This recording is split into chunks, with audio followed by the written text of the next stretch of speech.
Bonjour à tous, laissez-moi vous présenter ce jeu Kami, un jeu dont je vous avais déjà montré des images sur la page Facebook de Tellement Geek, un jeu proposé par Okaluda et dans une petite boîte vraiment très très sympathique et comme tous les jeux et tout ce qui touche un peu à l'univers japonais, bien sûr, vu les illustrations, ça m'a tout de suite tapé dans l'œil. J'ai voulu en savoir plus. Je vous avais montré les illustrations, à quel point elles étaient juste magnifiques.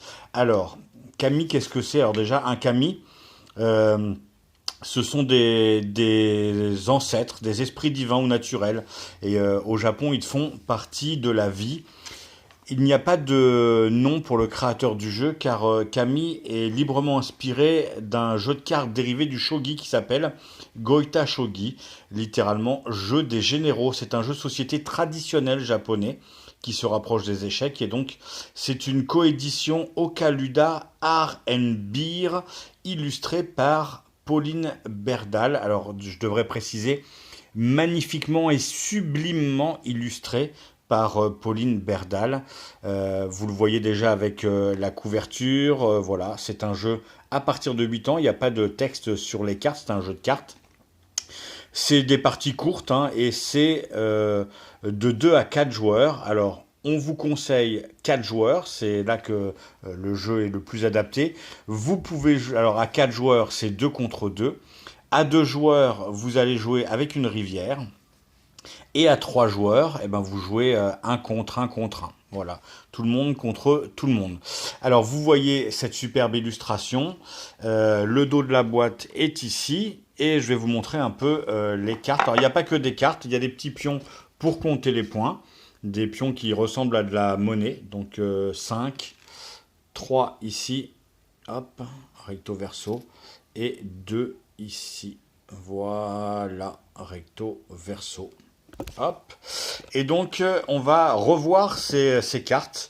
Donc, vous allez retrouver un jeu de cartes avec pour toutes les cartes de superbes illustrations, comme vous pouvez le voir ici. Hop, un petit zoom. Donc là, vous avez le soldat. Vous pouvez voir le nombre de points qu'il rapporte, un point à la fin. Et il y en a 10. Donc, vous voyez, il y a 10 cartes soldats. Superbe. Vous avez le cavalier, voilà, comme toutes les cartes, donc vous savez le nombre d'exemplaires qu'il y a, ça va vous aider, puisque vous pouvez essayer de compter les cartes, et ce soldat rapporte 2 points. Voilà, il y a le dragon d'or, comme vous pouvez voir, il est juste magnifique, les 2 dragons qui sont dans le jeu, hein. Et celui-là, il va rapporter 3 points, voilà. Il y a le fou, qui lui rapporte 4 points, et il n'y en a que 2. Il y a la lance, absolument superbe. Alors, franchement, toutes les illustrations, elles déchirent, elles tabassent ces illustrations. Donc 2 points, il y en a 4. Il y a le dragon d'argent, alors ça donne des idées de tatouage. 3 points. Enfin, il y a la tour pour 4 points, il n'y en a que 2. Et l'impératrice pour 5 points, il n'y en a que 2. L'impératrice étant la seule carte qui a une particularité dans le jeu, puisqu'elle est tellement puissante qu'elle peut contrer toutes les attaques, sauf celle du soldat et de la lance. Alors, voyons un peu ce qu'est ce jeu. Donc, ce jeu, le principe, vous allez devoir poser des cartes devant vous. Il y a une rangée qui va être pour la défense et une rangée pour l'attaque. Le but du jeu est d'être le dernier à poser sa 8e carte, puisque on va distribuer 8 cartes par joueur après avoir mélangé le paquet. On va distribuer, même les dos, je ne vous ai pas montré les dos, mais même les dos sont magnifiques. Vous allez mélanger le paquet de cartes, vous allez en distribuer 8 à chacun. Voilà, je vais prendre les 8 premières, 1, 2, 3, 4, 5, 6, 7 et 8. Donc il y en a 8 pour chacun. Et votre main, voilà, la voilà. Alors c'est pas très très bien mélangé. Hop, je vais remélanger ça. Parce que, on va voir ça. Donc le principe du jeu, c'est d'être le dernier à poser sa 8e carte. Car c'est la seule qui rapporte des points. Donc ça va être très très très stratégique. Puisque le but du jeu étant d'être le premier à marquer 15 points. Donc vous allez refaire des parties et le premier arrivé à 15 points, il va 1, 2, 3, 4, 5, 6, 7, 8. Le premier à marquer 15 points a gagné la partie. Donc voilà, vous vous retrouvez avec une main. Le joueur qui commence va poser une carte face cachée, en défense. Voilà, ça va être sa rivière de défense. Il va en mettre 4 comme ça. Et le joueur, et après, il est censé attaquer. Donc il va mettre une carte en attaque. La seule carte qu'il ne peut pas mettre en attaque, c'est l'impératrice, sauf si elle a déjà été mise en défense. Mais on ne commence pas par l'impératrice, parce que le but du jeu, ça va être de pouvoir la poser en dernier pour marquer 5 points. C'est celle qui rapporte le plus de points. Donc imaginons que je mette voilà, un soldat, un cavalier. Voilà. Le joueur suivant va devoir contrer mon attaque avec un cavalier s'il peut, et s'il peut pas, il peut passer son tour, et à ce moment-là, c'est le joueur suivant qui doit pouvoir contrer. Si jamais tous les joueurs passent et que ça revient à vous de devoir poser une carte en défense et de réattaquer. Le but du jeu étant de poser toutes ces cartes et de poser sa 8e carte, la 8e carte étant la seule qui marque des points. Si le joueur d'après a un cavalier dans ses mains et qui pose le cavalier en défense, je vais chercher un cavalier dans le paquet de cartes. Hop. Imaginons que le joueur suivant a donc un cavalier. Il va poser son cavalier en défense. Voilà, ici.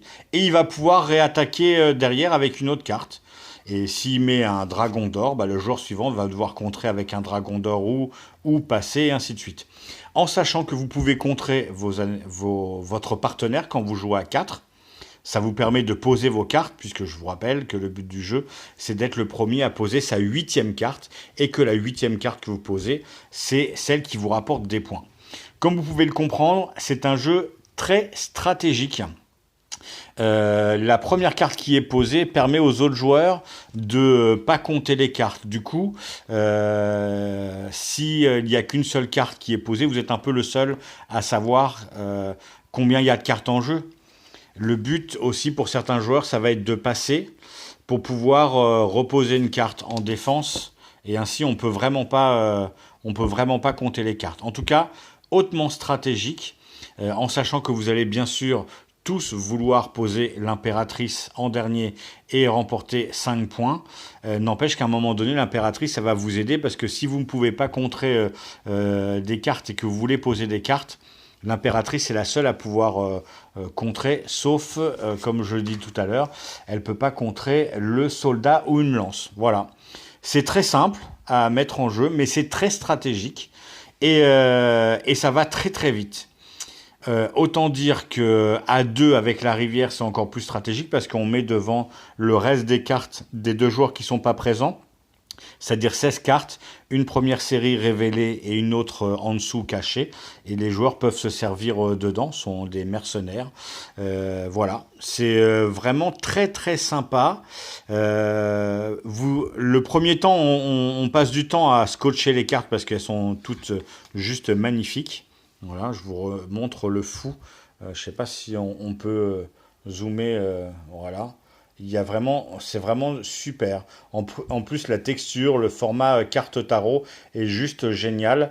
Je vous invite à les sliver si vous pouvez, parce que comme vous les maniez beaucoup, si vous voulez garder impeccable, je vous invite à les sliver. Voilà. C'est juste sublime le travail qu'a fait Pauline Berdal sur ce jeu. Voilà, c'est Camille, c'est tout simple. C'est une petite boîte, vous voyez, qui est facilement transportable. Il y a le sachet pour ranger les pions. Il y a une règle de jeu qui tient sur un feuillet recto verso, en français et en anglais. Superbe jeu, alors vraiment bluffant, je rappelle, par les illustrations, simple à mettre en place par la technique. Même les plus jeunes comprennent comment jouer. Alors après, le côté stratégique, on l'acquiert un peu plus quand on est un peu plus vieux. Mais si vous jouez simplement avec des enfants qui comprennent le rôle d'attaque-défense, un enfant de 8 ans, pour l'avoir testé, peut très vite comprendre comment ça fonctionne. Je vous remontre ces superbes illustrations, voilà, qui sont absolument géniales. Voilà, un petit jeu chez Ocaluda, très très sympa. Comme d'habitude, je n'ai pas le prix, mais voilà, un jeu facilement transportable qu'on met dans un sac et qu'on emporte partout avec soi. Je vous invite, je vous rappelle, à sliver vos cartes pour les protéger, parce qu'il n'y a que ça à manier et que du coup, c'est quand même de superbes cartes et de superbes illustrations. Elles sont très solides, voilà. Les jetons sont de bonne facture aussi, voilà, du carton épais, voilà. Je pense que ça pourrait être sympa d'avoir des petits pions métalliques pour customiser le jeu après. Voilà, des petites pièces à trous comme ça, je suis sûr que ça doit se trouver. Voilà, en tout cas, c'est un super jeu très sympa et moi, en tout cas, j'adore tout ce qui touche un peu à l'univers, tout ce qui touche à l'univers japonais. Et du coup, j'ai été servi avec ce Kami chez Okaluda. Voilà, bon jeu à tous.